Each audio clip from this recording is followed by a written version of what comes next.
ate nkuwanirizaako yonna gy'osinzira okubeera ng'ate ogoberera Fad Project YouTube channel gy'oliko nkuweza okubeera ng'ate otambulira wamu nange abaana bali awo Saudi Arabia, abaana bali awo Qatar, abaana bali awo Dubai, United Arab Emirates, abaana balabira eri Europe, Canada, America, nammwe abalabira mu ggwanga Uganda mwebale nnyo mwebale kubeera ng'ate mutambulira wamu nange. YouTube channel eno nabeesuubiza nti nja kubeera nga mbateerangako ebyakabi, nja kubeera nga mbaleetera updates mu nsonda z'eggwanga Uganda wamu n'ebweru w'eggwanga yonna era nga olunaku olwaleero tugenda kubeera nga tutunuulira omukyala amanyikiddwa nga Ruth era nga ono ye mukyala wa Victor Kamenyo oba abadde mukyala wa Victor Kamenyo. Ensonga zikyakotta wansi na waggulu ng'akatambi w'omwakalaba emabega kaawo Victor Kamenyo agezaako okwegayirira omukyala ono.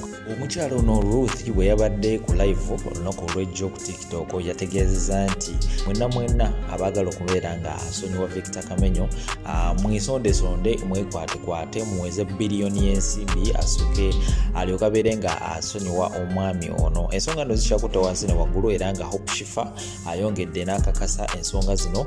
Ayina obubaka naye bwayogedde ate Derek wa radio naye ayina obubaka bwayisizza waawo kansuka emmere nga mbebateera waawo ate emmere nga nkomawo n'ebirala bingi nnyo. Fad Project koli tonaba kubeera nga subscribe notification bell eno giteekeko ejja kubeera nga ekuyamba nti buli ka video oba buli update egenda bandeese ojja kubeera nga ogifuna mbutereevu. Fad Project koli kwagaliza okulaba okulungi. Ndi bulungi sirina kinumizibwa n'ekyo. Ekibindo kino nali nkiwadde emyezi entono nnyo. Nakizibu awuli kisiru kiddwako engalo ekali nojja kulabira yange otandika okummanyiira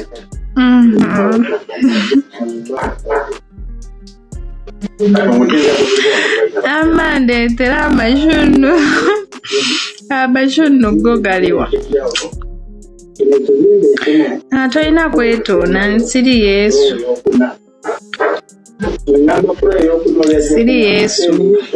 sirina byenkusonyiwa kuba sirina na buddemu ebwonvumu oddamu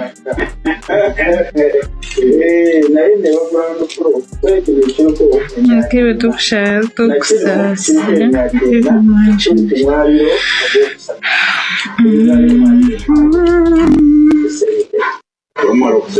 Give by my angel. Kati mwenna abaagala nsonyiwe munfunire yawo biliyoni.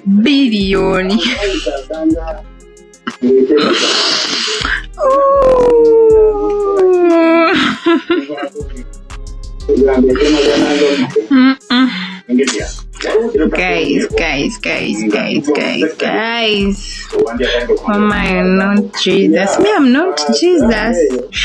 Kyatuuse waka video kamenye internet okuba omukyalo otandika otyo okuba omukyalo omusajja omukulu. Nedda sikuba mukyala. Actually kyabaddewo ekiti. Bafunyemu obutakkaanya ne mukyala wange. Kati mu kufuna obutakkaanya obwo nanyiiga. Kati mu kwagala okunyiiga kwa mukyala wange mukyala mukambwe. Nze mutegeera nga nze. Kati nendowooza nanyiiga natambula naye kyano mulundi gumu okitegeera. So nga njagala mukomyawo waka era wandabye nga ngezaako mukwata mubadde mwalwanye dda awo obadde omugaana kusukka geeti. Tetwalwanye naye omuntu wabeera mu buli kaseera ng'ali mu position ya busungu tomanya kyayinza kukola ng'abakyala mwena mufuna obutakkaanya mu famirizi zammwe. So twafunyemu jasi butakkaanya. Omukazi omaze naye banga ddene sobola kujuukira naye banga liiseewo liddene. Naye mu ka video akatambudde oli eyarekodinze yagamba oba what happened with Kamenyo every time they fight. Kyaka just yagadde kunyumisa mboozi naye nga womanyi nti mu relationship musobola okufunamu obutakkaanya era ng'abantu kuba kizibu okubeerawo naye oba obaddewo ne mukazi wo ebbanga lya mwezi nga temuyombyemu oba temufunyemu obutakkaanya otandika okwekengera nogaa naye kituufu ddala saakubye mukyala nabadde mutangira togenda alaga wow you understand baby togenda baby kitegeera naye being nti yabadde anyize nnyo ng'akozesa amaanyi mangi kyalabisenga atokola ki yadda nesikakuwa okitegeera nga nze ndi mukwata don't go okitegeera ali mu mbeera ki like health wise simanyi mbeera gy'alimu kuba mbadde simuwuliza naye tewaliwo okulwana mbobaki yalina nsonga ze era waziraba nti n'essimu yagikola ki yagimalawo obuzibu bwava ku ssimu oli mwenzi nnyo tomuwattayo ensonga lwaki mwalwana n'afuna no ye nga yalina by'ataategeera okitegeera yanga ate n'atakkiriza time yabbi munnyonnyola n'asalawo nga bw'akola ki nga bw'ayagala praidinga kuba nti obutakkaanya bwava ku ssimu obutakkaanya bwava ku ssimu nga njagala munnyonnyola kintu ky'atayagala kuwuliriza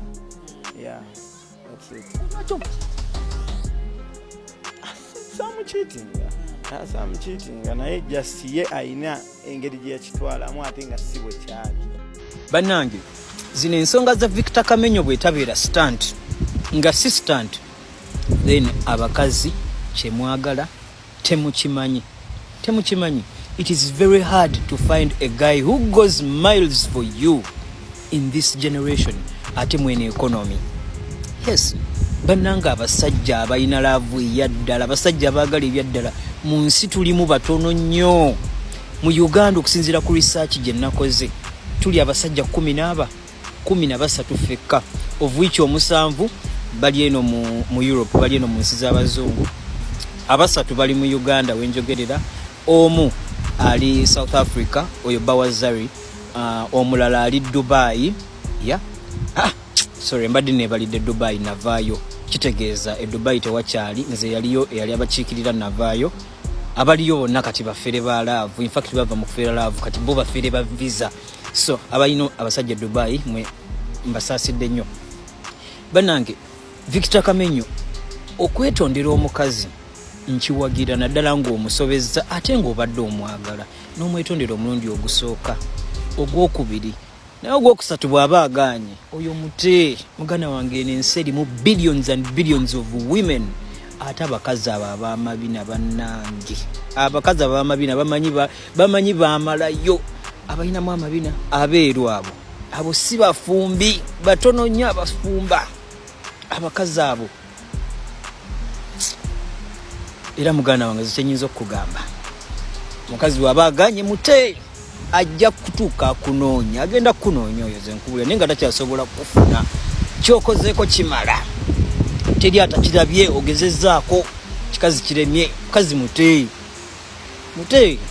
agenda atomera abafere mute. Kati ssaawa eno abakazi abakwegomba bakwegwanyiza be bangi, bwebanga byoliko si byakiryaye si byakifere ng'oli ku kituufu muganda wange awo otulaza amaanyi. Nze nkubuulira abakazi abo b'amabina balaba edduka, wetaaga n'ofuna obukazi buno obutonotono obuddugavu nga ffe bwe tulina obwo bulinga obuzungu wadde buddugavu obwo tebumenya si buzibuzibu okitegeera. Ebyo bikazi by'amabina birowooza bya kitalo nnyo.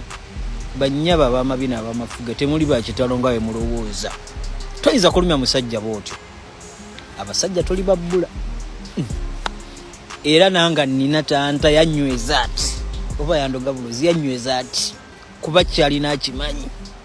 Victor Kamenyo weebeereremu bro, nze nkubuulira omukazi oyo bw'aba aganye mute totuswaza bro. Nenga bannange mwabirabye bannange bya Victor Kamenyo. Bannange Lucy Sonyiwa, bannange Lucy Sonyiwa batanaba show muduke ku YouTube mulabe. Abantu abakambwe gye bali banange oli omwana mukambwe nenga bannange Kamenyo kye yakola omukyala kikulu. Abakyala nga tutera okubeera soft, tugonda mangu, mamanyi anyway abasajja mututwala tugonda mangu, omukazi wange omumatiza ate n'okusonyiwa kwa buntu asonyiwe byonna bibaawo. Fena tetuli batuukirivu bannange mumugambe Ruth tusonyiwe asonyiwe munne kuba bannange ekiri Kamenyo stress zimutwala.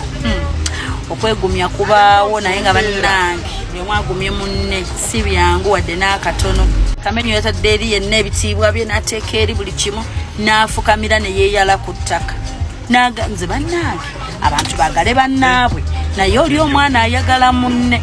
Nze mbadde sikirabanga n'agamba Ruth ngenda kubeerawo ntya twakomyewo twavuddeyo kola surprise Kamenyo kati ngenda tutandikirawo kati mugambe kikyesogedde ne bannange tusabe kubadde nti omusajja alina kye yakoze n'akunyiiza naye mbadde nkusaba Ruthi osobola okubeera ng'omuddiramu ekituufu kiri nti omusajja obadde omwagala naye abadde akwagala go ge mazima naye bambi nkusaba revise your minds osobola okubeera ng'omuddiramu basajja batono nnyo asobola okuvaayo mu lujjudde n'agamba mukyala we nti nsonyiwa ina surprising we batono nnyo abasinga baddeyo ne bakiitinga ne ku bakyala baabwe munaye omukyala n'asirika n'atayagala na kubyogerako n'agamba kaŋŋume batono nnyo abasobola okuvaayo abasajja ne beetonda badde nkusaba mukwano nkimanyi nti obusungu busobola okufuga mu kaseera ako ng'owulira obusungu bukuyinzizza naye bambi musonyiwe muddiremu nga nze mukwano gwo mbadde nkusaba mukwano